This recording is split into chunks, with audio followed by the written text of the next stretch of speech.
I'm here today with Katie O'Brien with Katie O'Brien Websites. What do you like? .com? I don't know. It's Katie O'Brien. I'm here with the Katie That's O'Brien. right. I'm here with the Katie O'Brien, website designer, specifically working with interior designers. Yeah. Today we're going to be talking about websites, personal branding, photography, and everything in between. So the thing about BNIs is I hated the little bells or the alarms when people would talk too much. I appreciated it, but I also really hated it because in the beginning, before I learned, it was just so embarrassing. Yeah. For me, at least. I hated all networking events. I would force myself to go because that's what everyone says you're supposed to be doing, and I would go there and I get all dressed up. Why am I here? And What did you hate about networking? I just felt like everything was very surface. Aside from you, I think probably the only person I met, a couple of them, but I'm such an introvert. I'm so terrible at small talk. I get so awkward. I fumble on my words, and then I'm all dressed up and I'm can't wait to go put my leggings on and get behind a computer. And yeah, but then they're oh, let's have a coffee date. And so I'm okay. And then and we would, but it just felt very way out of my element. And then I realized I could build my entire business online and I wouldn't have to do any of those. So I was what am I doing? I'm never doing this again. See, I 100% agree with that. However, I will say it's how I started my whole business. Yes. I do feel you have to have, I feel none of my clients were there or ideal clients or anything. And so I felt it felt off, or the bar seat, or the later, the happy hours and stuff. I never went to this. Really? I was but I could see local photography business, yeah, that might be important. You have to meet people. Right. But I still don't. At the very beginning, that's what I suggest people do, is, how to do it and do it right. Yeah. But at the same token, I'm not an extrovert. I actually hate, I unwind by, like you said, putting on the yoga pants, going out feeding my chickens, going on the 5-mile walks, Yes. sweating in the heat right now. I would Yes. rather do that 100 times versus, Yes. meet people. Yeah. Even though I'm a photographer. So you're behind the camera. That's right. That's So right. it's a little bit easier, maybe. I don't know. No, because so most photographers, that's what they do. They think they're behind the cameras, they can shy away, but Right. you're actually front center. You're the conductor. That's true. Orchestrating everything. If you feel you can just hide behind the camera, then you're probably not doing a good job building a business because you're not creating. Whenever I train my team, I'm you're on stage. When you hear the clients hitting those steps, we're always listening for when they come up the steps. You got to put on that face, that act, because nobody is just normally, even my daughter, before you came in, she's sitting down and she's super relaxed as she's sitting there. Yeah. I'm Layla, this is not an Alamond personality. I said, that's a McDonald's personality. If you're working at Alamond, you are up here. You're That's very true. Right? Because for an introvert, this isn't normally how I'm always, but when somebody comes in, you do have to put on that persona. And so for me, networking, always doing that, so draining. Yeah, I could see that. So draining. Yeah. All right, so tell me a little bit about how did you get into what you're doing now? Give me the phases, because you've gone through a couple of phases, because I was there for the beginning, at least one of them. Yes.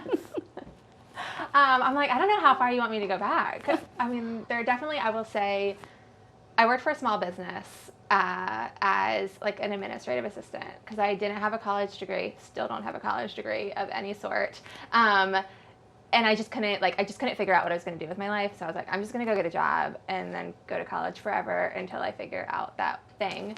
And I just remember really the customer service. I was always whatever I did, I just excelled. It was super important that I did the best of the best job, the professionalism, the emails, listening to the managers, just learning and growing in this little admin assistant job. And I remember creating a relationship with the owner and just remembering I want to be a boss. And I'm I don't know if it's of this company or somewhere, and not an ego sense of boss, but just then I can control that does sound like an ego, but like I can control the experience and the outcome and all like the little intricacies, but then also my own schedule and freedom. Like I just really love the idea of just having the freedom to do whatever that is in a business. So I definitely did not become the boss of that company. I ended up having like getting married and having babies and so forth. And that was what made me go into entrepreneurship. And that's when I met you.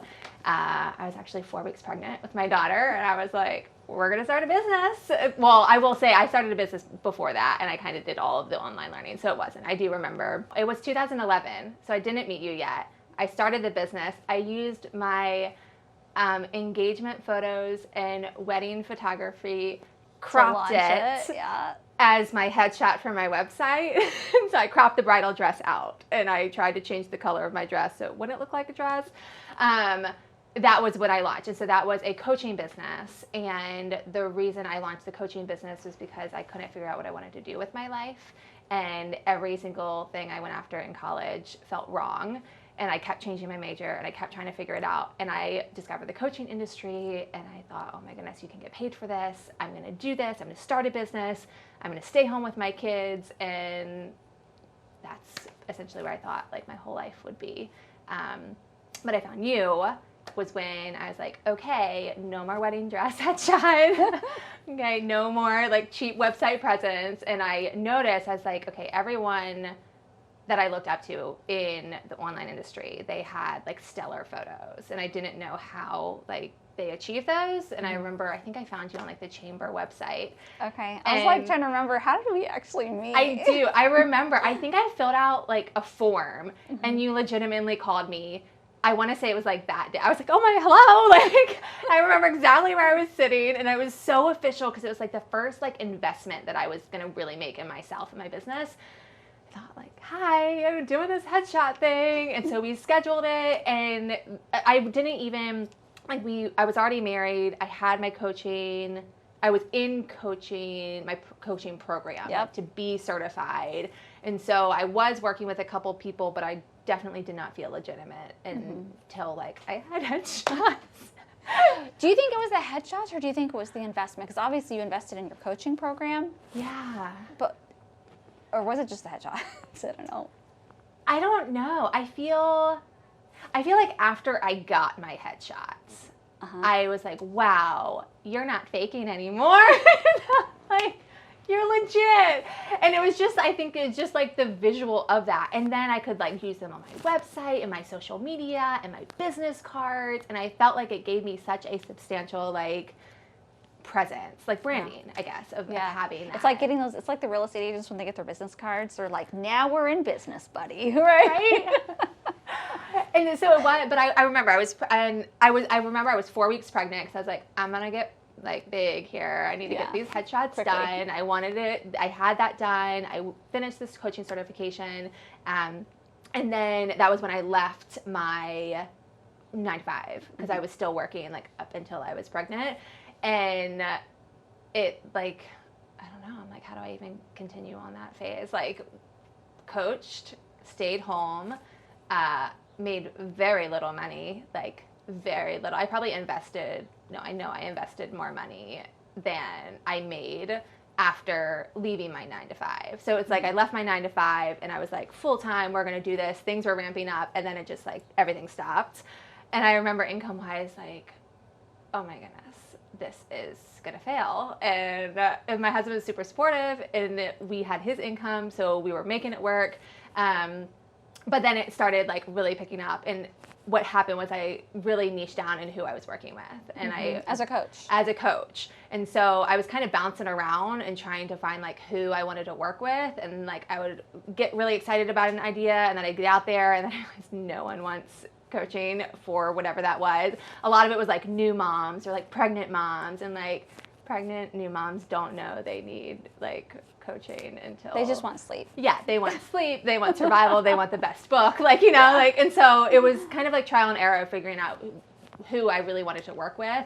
And then when I finally discovered it was professional moms, mom entrepreneurs, helping them run like the business side and the life side of things, that was when things started really to pick up. And all of my marketing was streamlined and clear. I felt like really excited about what I was doing. And then I got pregnant with my son and everything changed. Yeah, what changed? So that was essentially when I realized that 2 kids aren't the same. My daughter was very calm, napped, was quiet, like just fine on her own as like a little baby. And my son was attached to me. So he was born and I thought I was just gonna like return to the wait list of clients. I was like, go back into this, stay home with 2 kids, no big deal. And he didn't sleep. He didn't drink from a bottle. My husband would hold him and he would just scream at the top of his lungs. And so that was when. Because you're on the phone with a lot of Exactly. calls. Yeah. Exactly. So like my husband, like his schedule was flexible enough where I could be like, okay, 11 to 4, I'm gonna have coaching calls. But then 11 to 4, I'd have to like hide in a bedroom with the door shut and I could still hear my kids screaming like all the way on the other side of the house. And like, I can't coach someone like that. Like my life was, I felt so out of whack. Like I felt very inauthentic trying to help other people run their lives and businesses when mine was so chaotic. And so I told my husband, I was like, I can't, I gotta stay home. Like I was like, I'm just gonna be a stay-at-home mom. That's what I think is gonna be easier. And I definitely like thought that was what I always wanted in my mind, I guess briefly, on figuring that out.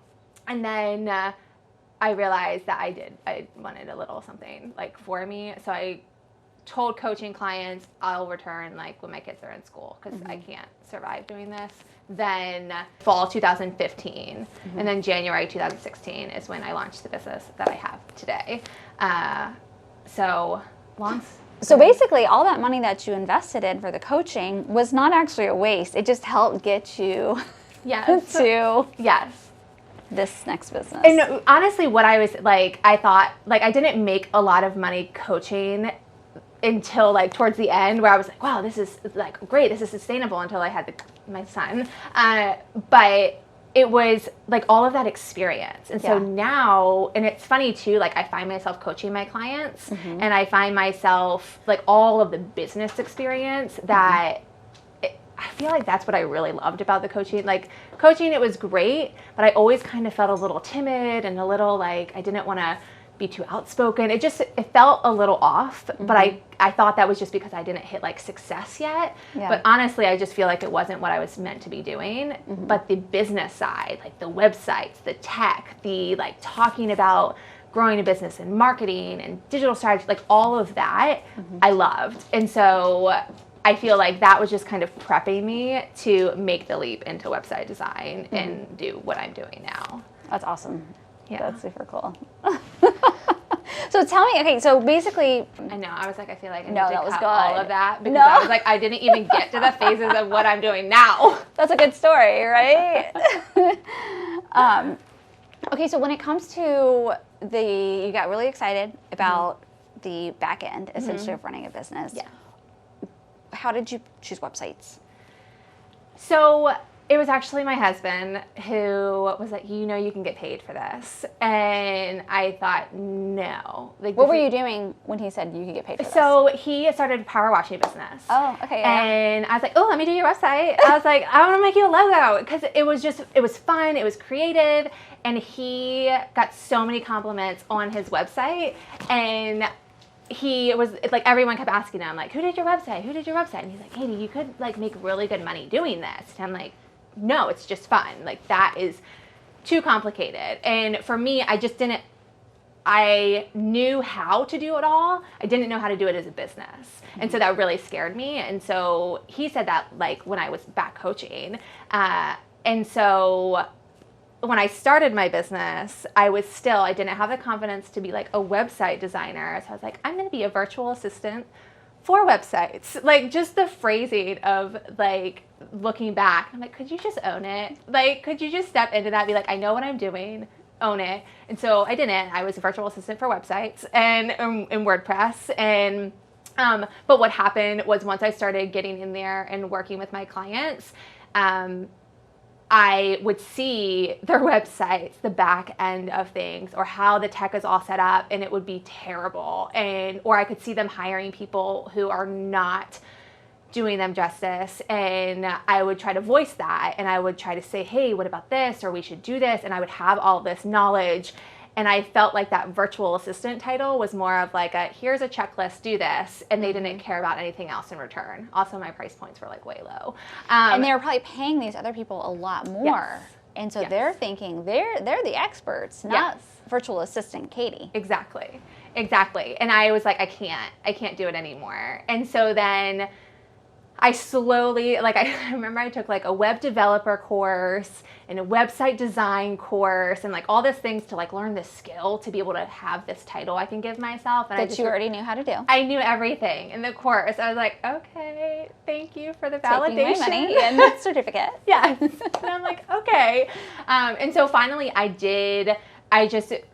had like a wait list of clients. I was like, hey, this is the service that I'm going to do. Like, I'll set up your little website theme, but after this day, like, it's gone. Where I like was doubling my prices like every few months because I was only charging like $700. Which is so smart to do. Yes, and I had to, and I felt like the higher my prices went, the more serious I was taken, and the better the results that they were getting too. And so some clients would, like early on, clients would be like, here, just install this theme. And it would take no time at all, but then they'd want it completely customized. And so they're like, oh, but I wanted this change and that change and this change. I'm like, you can't do that.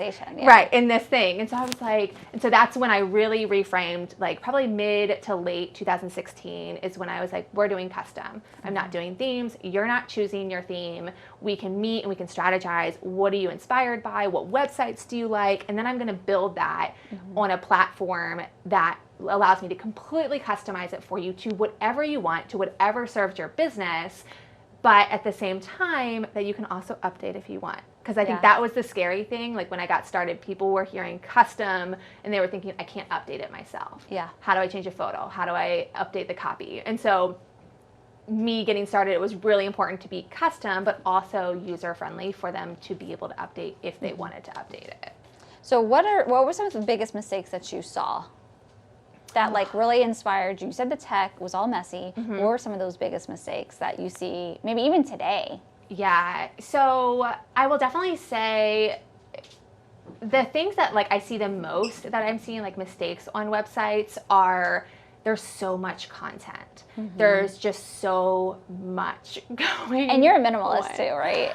Kind of. I feel like I used to identify as a minimalist, but then I used to get these like side eyes, and so I just like things clean and tidy and orderly, and I don't like a lot of stuff. Because I guess minimalism now is like a complete like a thing where people will like live with like 3 things in their whole life. Yes, and I do love it, and I still like a good purge if I'm having a bad day. Like, that will just like hits my heart, like it does. And so, but honestly, like I just feel like the strategy behind like clean, simple, and that doesn't mean like you get to a website and they're like, welcome, like, click here. Like, that's not like, it's just, I feel like so many people feel like their websites have to have every single piece of information about them and their business and their past and their services. And it's just everywhere. And then they have 1,000 photos, whether that's stock or of themselves or whatever that is, no clear direction. And so it's like trying to drive down a highway with cars going every which way, completely bumper to bumper, and you're just like, and signs everywhere. You don't know where to click, right? I'm going on this metaphor here. Right, it is. And it's like, you're like, oh my goodness. Like, and it's just like, and then think about like a country road where like, it's just open. Like, you know exactly where to go. There's only one spot to go, like it's just clear and clean. And so I feel like the biggest mistake I see is like, they just feel like their website is where everything goes. And that's just really overwhelming for your website visitors. What do you think should be on the website? So the bare minimum that gets people to either reach out to you, buy, or like inquire about your services. And a lot of times with me, so the people that I work with, they have a higher end. It's a service. It's a luxury service that they're providing. And so most of the time, like, they're not going to be spending tens of thousands of dollars, like just like buy now, and then let's just see what happens next. Like, they want to Yeah. talk to someone, or they want to know, like, they want to get that first email, or they want to get an investment guide or more information. And so thinking in your mind, like, what can I put on my website that's going to give them just enough information that then will entice them to reach out. And I definitely don't mean, like, don't put prices on there or your location or anything like that. Like, give them the important information, build rapport with them, but then direct them to take action. So I feel like the most important thing is really to outline the visitor's experience on your website. Like, what is the goal of your website? What do you want people to do? What's the first step that people should be taking to work with you? And then how is every single thing on your website, every picture, every button, every word, supporting that overall goal? You know, like, as you gave that metaphor this entire time, I've been thinking the difference between walking into a store that is so chaotic. You know, think of like a thrift store. Yeah. There's just clothes everywhere, signs, you know, auction items, just everything. And you're like, like, I have no idea what to go to. You just have this feeling of overwhelm. For some thrift store shoppers, excitement, you know? Yeah. Of like just digging into just like piles of stuff. Yes. You know, and then you've got those high-end luxury stores where you walk in and there's like 3 racks. Yep. And then on each rack, there's like 7 pieces of clothing. Yeah. And there's somebody standing there waiting for you, almost like inviting you into the showcase and just leading you to exactly the piece that you need. Yes. That's such a good example. Yeah, it's exactly like That's that. how I was seeing it. And Yes. yeah, I see visually. So I specifically work with photographers and then for headshots, local business owners. So a lot of them are all service-based. 90% of them are real estate agents, or maybe not 90, like 75 are real estate agents. A lot of times they're using websites that their brokerage is giving them, or for photographers, they're just grabbing a theme and using it. A lot of them like to use like Squarespace or what's the other one? Wix. Wix, Yeah. yes, because they're cheap and like out of the box, Yes. ready to go. For somebody who's like DIYing it, what would you tell them besides keeping it clean, simple, supporting your 1 to 3 things or one thing you need them to do? What are some other things that they need to consider? So I love that you brought up Squarespace and Wix, because as a WordPress designer, I actually recommend, if you're DIYing, there's more like bells and whistles. There's more like flexibility, I think, with Wix. And so if you're not a designer, you can kind of get all excited and like And then it thrift looks like store a thrift shopping, you store. know? And you got all these things going on. Squarespace, you really don't have the luxury of doing that, where you kind of have this theme or this general layout, you install it, and then you plug in your photos and you plug in your information. So I would say, like, if they're DIYing, was that the question? If Yeah. they're DIYing, Yeah, what like, to put how do on you- there?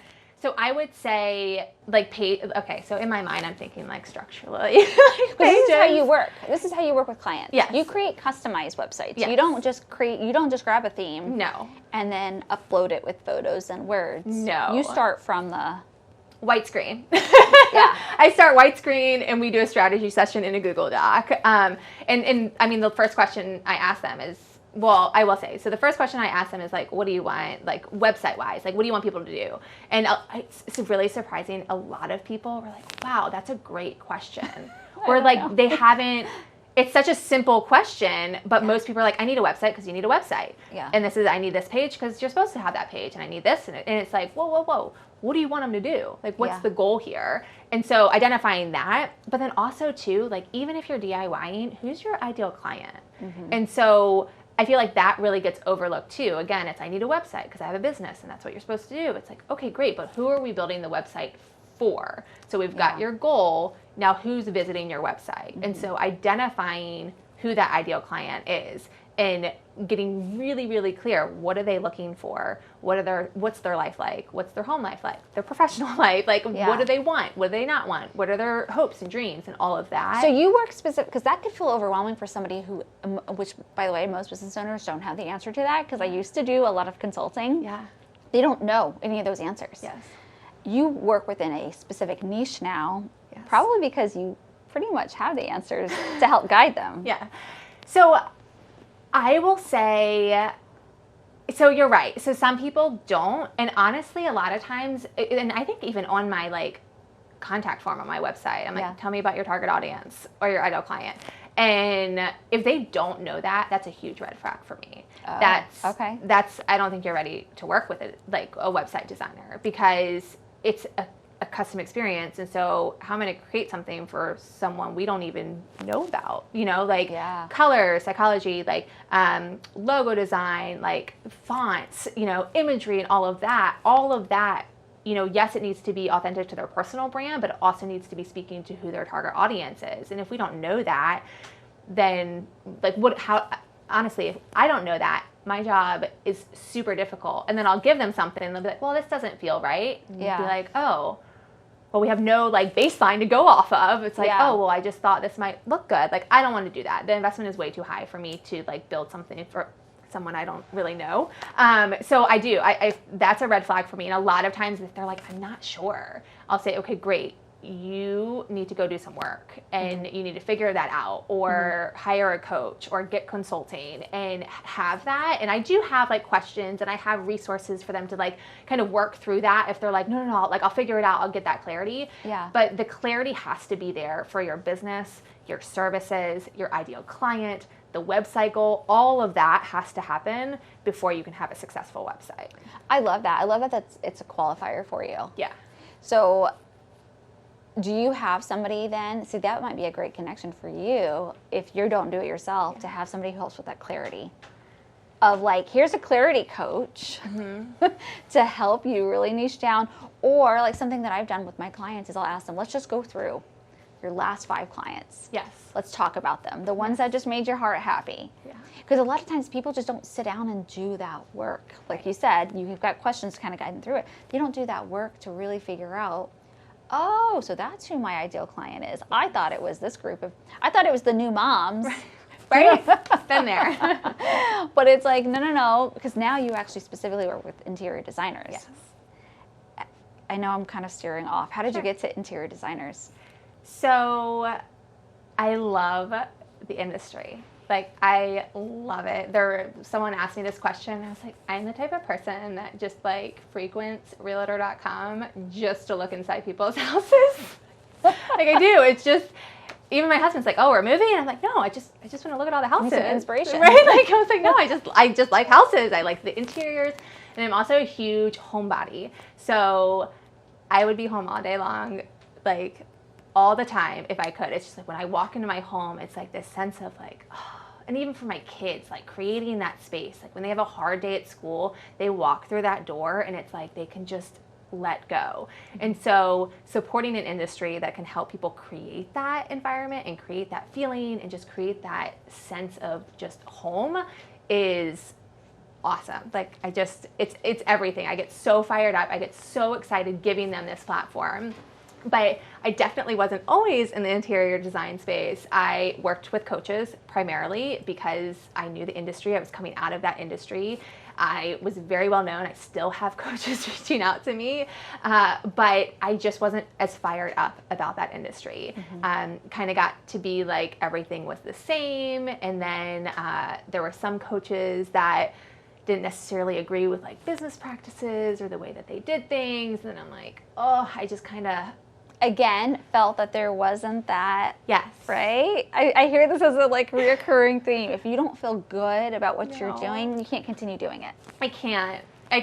And so I had one interior designer. I worked with her, I think in 2018. She was referred to me by one of my copywriter friends. And literally ever since I worked with her, I was like, wow, how do I get more clients like her? She's amazing. She was great to talk to. Like, just like, I don't want to say like friendship wise, but like friendship wise, we just like connected, but I just loved her business and she listened and she trusted. And as a fellow designer, they also are a lot more trusting to hand over they kind of have that line of, whatever you think, you're the expert. Yeah. And when you hear that as a designer, you just kind of like, oh, and you have the creative space to create something just for them that you know is going to rock. So she was kind of my inspiration, but then I got really kind of sick of what I was doing. I also had some like family and like medical stuff come up where I didn't have enough time to work. And so when I did work, if it was draining or I didn't love it, I had some medical things come up. And so honestly, I just got more ballsy in saying yes or no. Where I was like, I don't want to do it. Yeah. I was like, I don't have the time for this. And I have a smaller window of energy and a smaller window of time in my life and with my family and with myself. I want to do something that I like. And so finally I was like, done. I'm only going to work with interior designers. Yeah. And I was just like, it's like, I don't know, the old saying, like, life's too short to not do what you love. And not in, I don't want to say that in like a foo-foo like kind of thing, but I could make that pivot. I could afford to make that pivot, and I knew I was going to excel at it. And so I thought, what are you doing? You're playing small. You're not doing what you love. It's taking away from your health, your family time. Do something that you love, that builds you up, and that you know you can like just rock at and enjoy. So I just kind of made the executive decision. I love that. You were the boss. I was boss. You're the boss. You made a boss move. Yes.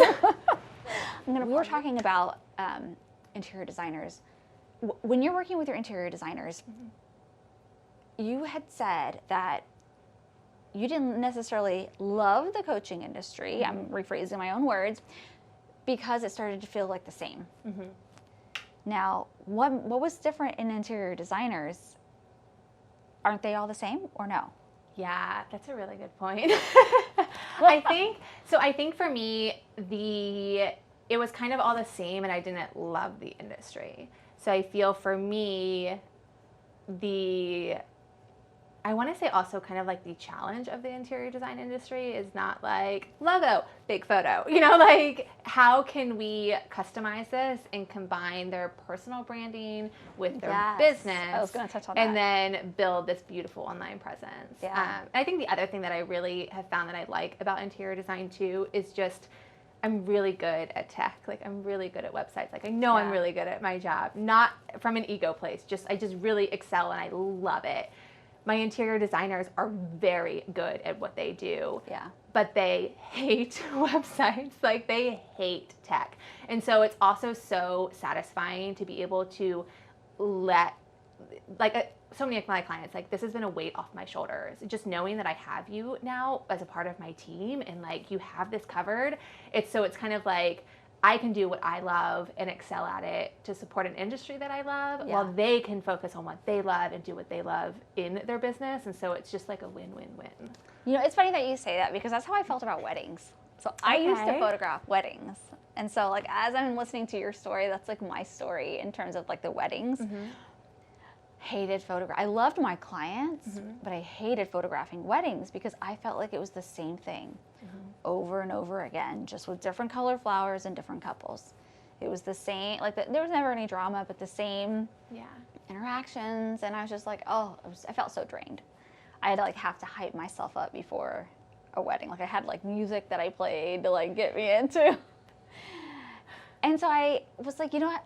This isn't fair to my couples. They loved everything about it, but it wasn't fair that a photographer was showing up that was not in love with what they were doing. Yeah. I had to like drag myself to the wedding. Yeah. And part of it was probably because I wasn't charging the type of prices to get me excited to show up at the weddings. But also part of it was just like I wasn't excited for the 12-hour day. Yes. And so when I went into photography, similar, right? I mean, headshots, similar. It's still people. Right. I love it because each person is different. My style is the same. But what I'm capturing of each person, the conversations, the interactions, just light me up. And now when I see a booking come on the calendar, especially when they book with me, I'm like, yes! Let me learn more about this person. Like, what are they doing? Like, how can I make, what did they have photographed? How do I make sure that it's 5,000 times better? Yes. So I totally, and it's all about their personal brand. You touched on that. Yes. So important. And I feel like people don't realize that. And honestly, I don't think I realized that getting into the interior design space, like how it is. Like you do have your studios and your firms, like the larger ones, that is a little less personal branding than you would if it's, you know, an interior designer with like an assistant and like a couple other people, like a small team. But it is like you had said, as a photographer, you know, you have your style, like you definitely do. Like we always know, like online, hey, that's Leah's, like, you know, like you just know that. Everyone knows that. And so they have their style, but they also are creating different projects for their families or their spaces. And so knowing that, but people are hiring them.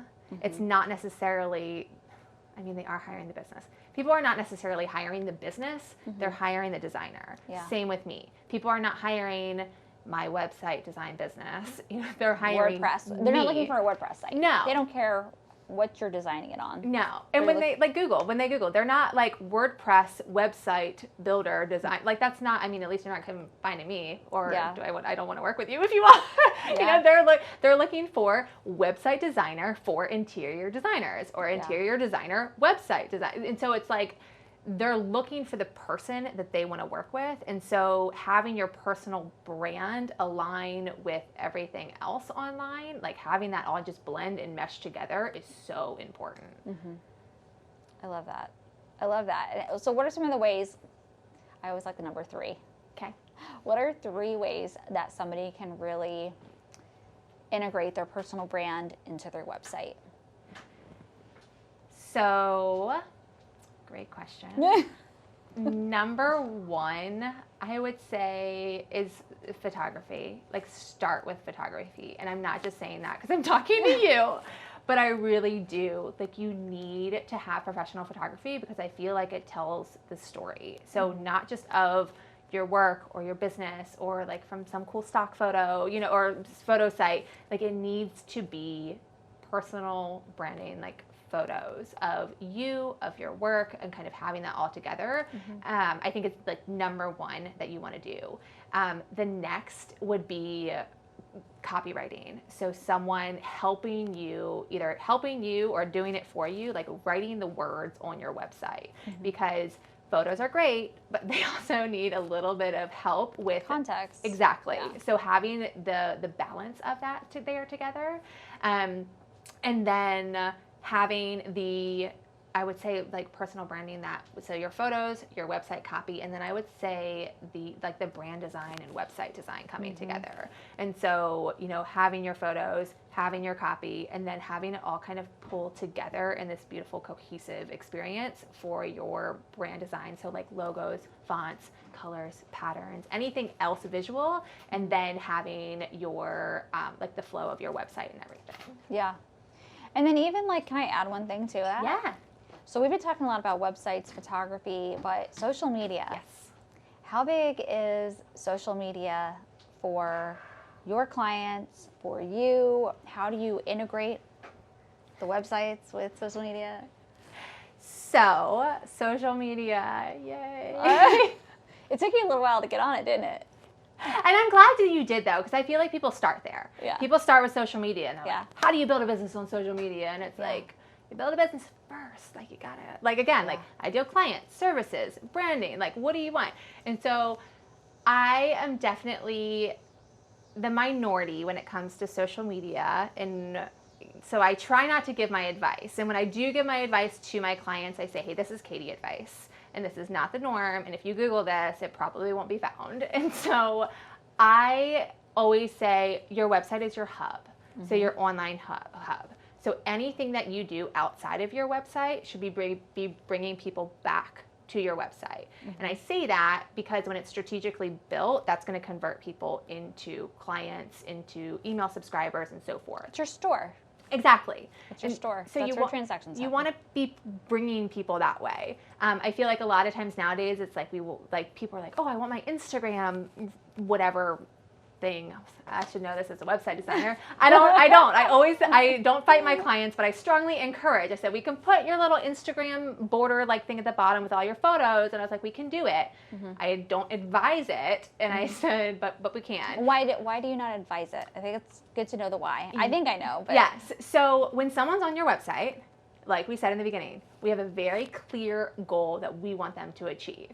So if we are trying to get them to contact you, book a call, book a session, whatever that is, and you have your little Instagram photos of your vacation, of your work, or whatever it might be, that is saying, hey, look at me, hey, hey, hey. They're going to click on that and they're going to get lost in Instagram. Yep. Or they're going to click on that and they're going to get lost somewhere else. They're going to have all their notification. They're going to have all these videos start playing at once. And so it's so overwhelming to them and exciting because that's how social media is created. They're just going to get stuck. And the chances of them coming back to your website and completing that goal or taking that action are like slim to none. So I say, like, what's the goal here?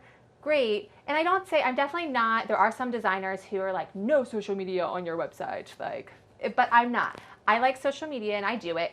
Every single person I work with, I will scroll to the bottom and I will click every single social media icon because I want to see that they're alive and I want to see that they're active and that what I'm seeing on their website matches what they're sharing on social media. I also don't want to see anything crazy on their social media that makes me like red flag it, like back it up, Well, I think that's a good point, right?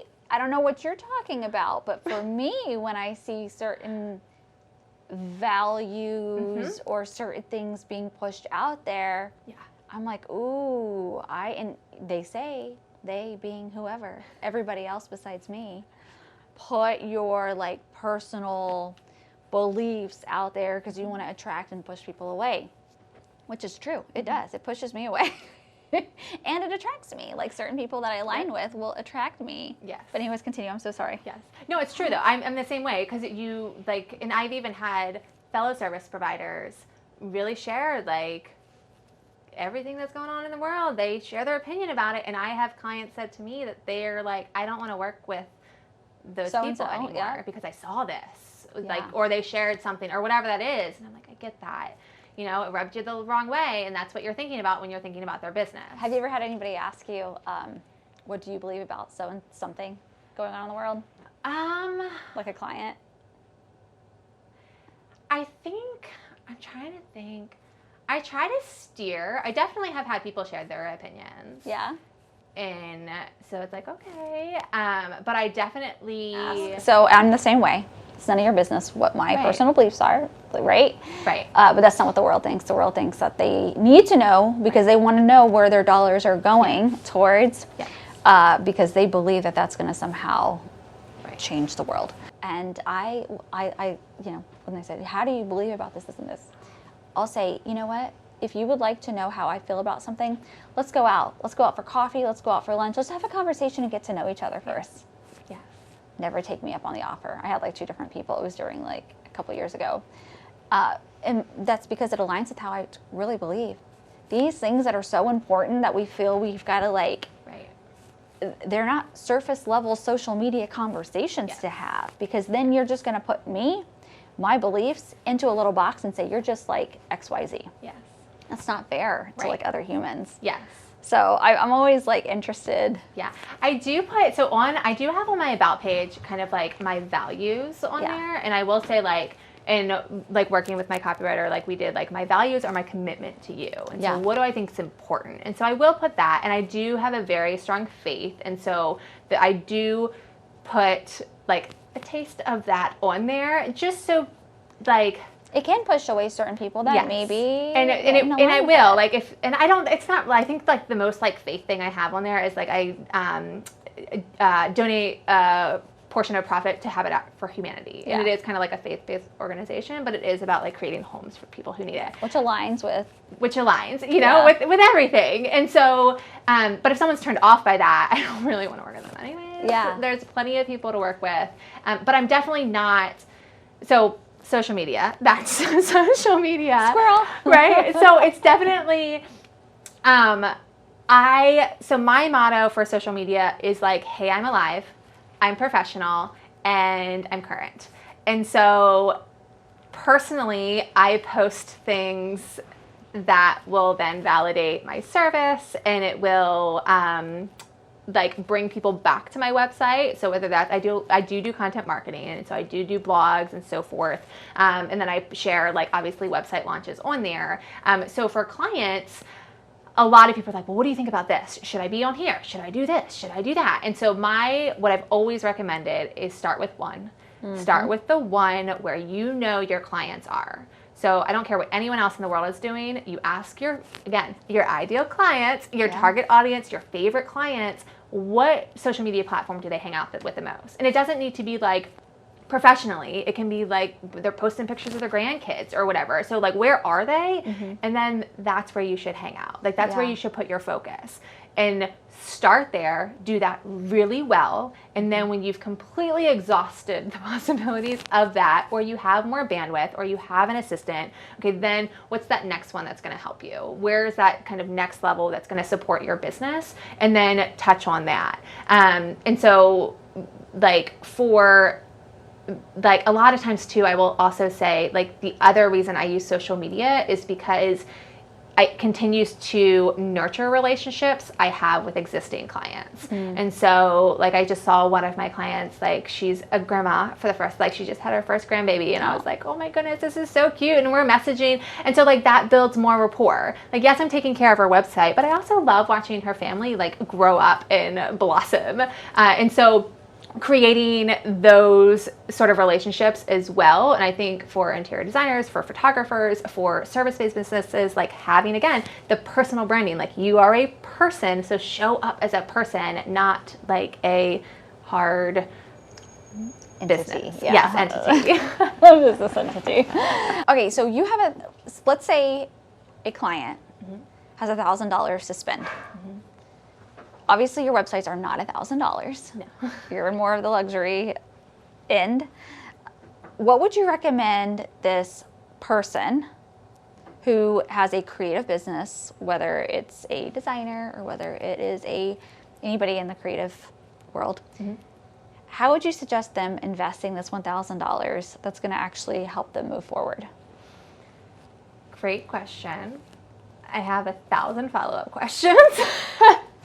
So I think my answer would be it depends. I would want to know where they are in their business. So do they have clients? Are they having an income? They don't have clients. So no clients. Do they know like their services? Yes, they know their services. They know what they want to provide. They know do they want to know who they want to provide that for? I don't know, do they? See? See? So I will say, I'm like, I don't know for $1,000 though. I mean, know, it right? seems like a lot, but you can't. It is. For somebody who's launching a business, they're like, I've got $1,000. What can I do? Yes. So I will say, and it doesn't need to be like this one, and this is just from my own personal experience. So when I started the website design business, I wanted like fresh start. Like I wanted to build it from the ground up, start from scratch, do everything right. I didn't want to piecemeal it. I really wanted to like build that foundation. And so I invested in Marie Forleo's B School. It is not $1,000 anymore. But it was. It was low. It was definitely closer to the 1,000. I know it was over 1,000, but now I think it's, I mean, obviously everything else has gone up. So I think it's a little bit more than that, like double or ish.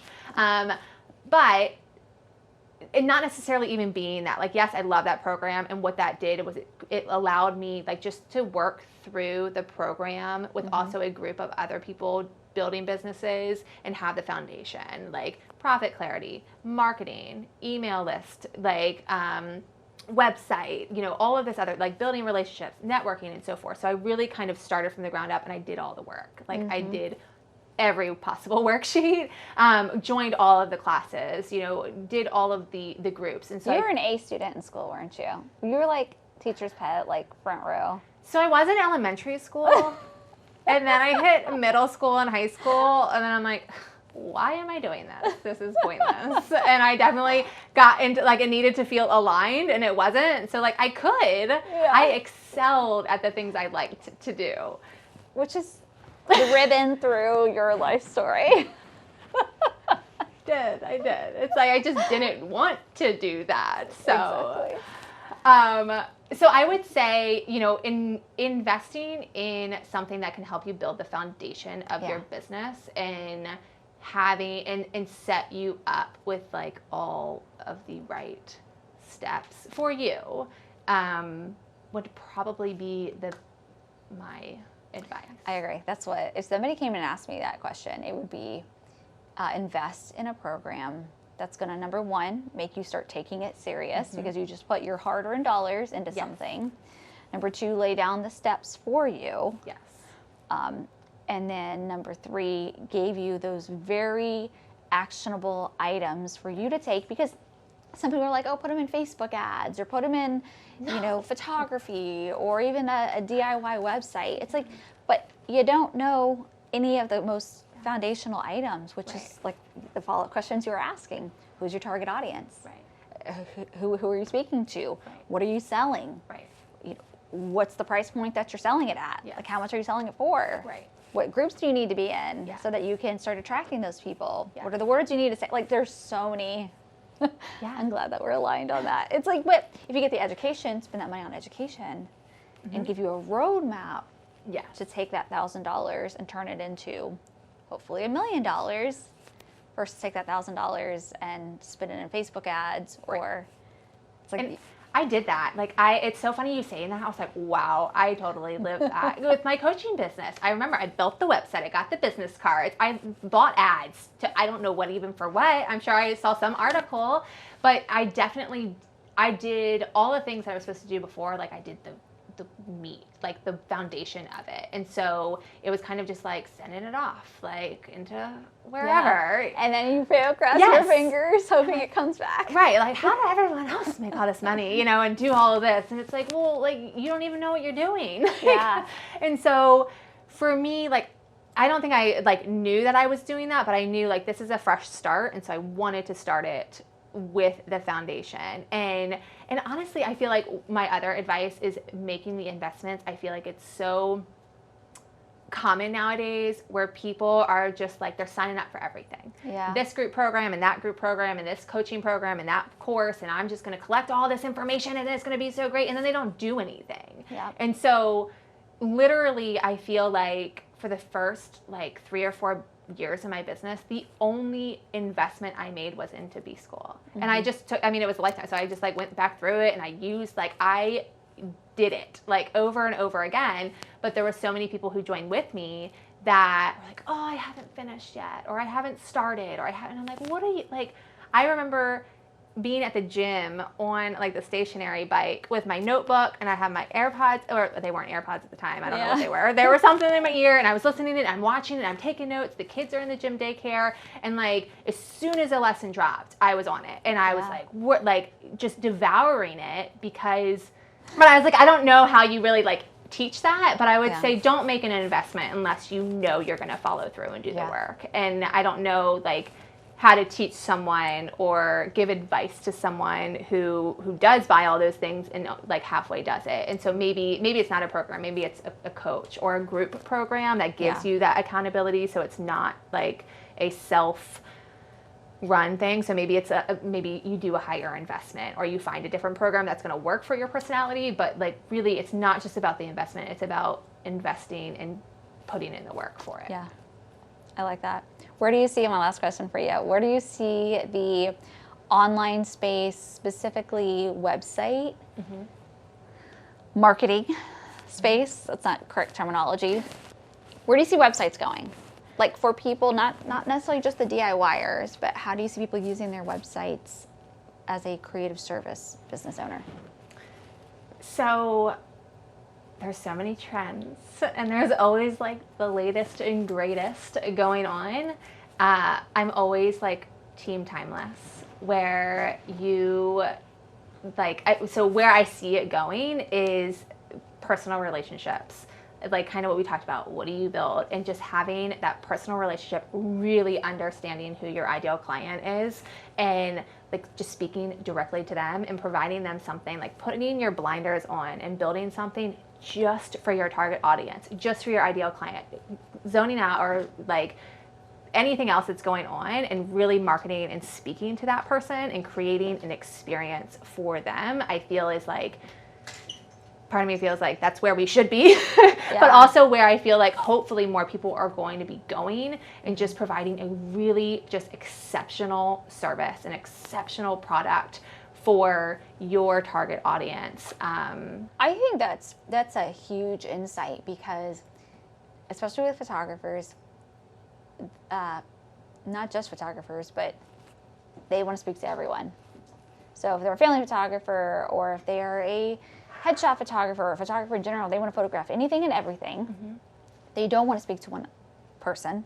Same thing with real estate agents. When I photograph my real estate agent clients, you know, and I try to get them to kind of zero in on who it is that they're speaking to, the first-time home buyer, the veterans, are they coming in from another state or another country? It's like, no, anybody that's got money that can buy a home. Right. And you're saying you see success lying within those people that are really niching down. For sure. I mean, how do you market to everyone? Yeah. Right? Like even Walmart has an ideal client, you know, Yeah. like, and I mean, Look at all their products. right. You know, so it's like, I don't know. I feel like the success comes, and even for me too, like I could build a website I could figure out how to build a website pretty much for any business and anyone. And I've definitely had like one-offs. Like I have had one-offs, but I've had like other people, like my brother owns like a government contracting agency. I don't even know the term for it. Yeah. Some sort of business with government, and we've like talked about different like jobs and like different projects, and I'm just like, no, I don't want to do that. Like I can do that, and it's so funny where he's like, really, you could, and I'm like, He's like, come on, this is like government contract money. right, you know, like this is like money, and I'm like, I would not want to do that. I was like, I would like crawl to my desk. This like, needs to be an Instagram reel. The what? This needs to be an Instagram reel where it's like, I'm sure there's like little memes out there where it's like, no, where all the different types of websites to build. It's like, right. I just want to do interior design. Yes, but also too, like, and I don't want to say like, it's a win-win. I was going to say selfishly, like, but it's a win-win because I like creating content. So I do get a lot of like SEO traffic and so forth in like people coming in from Google, but it's, you know, interior designers are searching for things specific to their business and help specific to them. So would you rather go to someone who specializes in exactly what you do and only does that? They eat, breathe, live that. Or would you rather go to someone who's like a little bit good at like everything and they kind of help, like mentally that's exhausting. Like if I have 1 month she's an interior designer and then another month I'm working with like a veterinarian, like that's like, hang on, let me do a lot of research because that's is out of my wheelhouse. And so I feel like providing for service providers, not only is it going to help you in your success and like in your marketing and so forth, it's also going to be a lot easier for you. Like it's so much simpler to talk to one person or one industry and excel at that and be like known for this than to be like, oh, I do a little bit of that and I could do that and I could do your wedding and I could do your like whatever that is. So yeah. Niching down. Do you say niche or niche? I say niche because it sounds nice. Right? Like, I know people say like the riches are in the niches, but I like to say niche because it sounds very proper. So I'm from Indiana. So when I hear niche, I'm like, all right, let's figure out your niche. You know, like it goes into like that country Hoosier accent for me when I say it. I'm like, no, Leah, niche. Niche. We niche here. Identify your niche. That's right. That's right. I love that. Yeah. Okay, so as we wrap this up, what is one last piece of advice that you would want to impart on our listeners or viewers on how they can take their website to the next level? I would say just go back. I'm going to sound like a broken wheel. Go back to your ideal client. Sit in their shoes and imagine they're visiting your website for the first time. And how can you provide the best possible experience for them when they're on your website? Because that's like, it's like the first step. It's the first introduction to you and your business and the service that you're providing. So how can you make that the best possible experience for them to then have them lead into that next step? Love it. I love it.